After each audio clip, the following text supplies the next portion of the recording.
Oops, it's May. Hey. Andy, is that you? Well, hi May.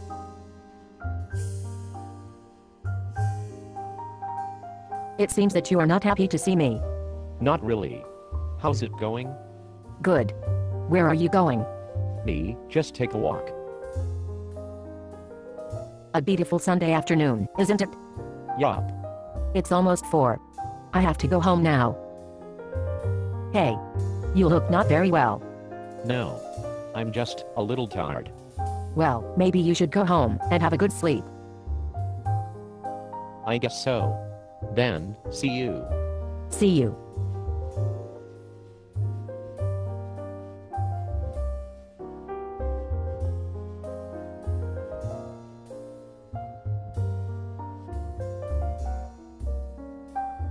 By May, I just have to refrain my emotion. I cannot tell you that I love you. That's why I'm not sure whether I am happy to see you.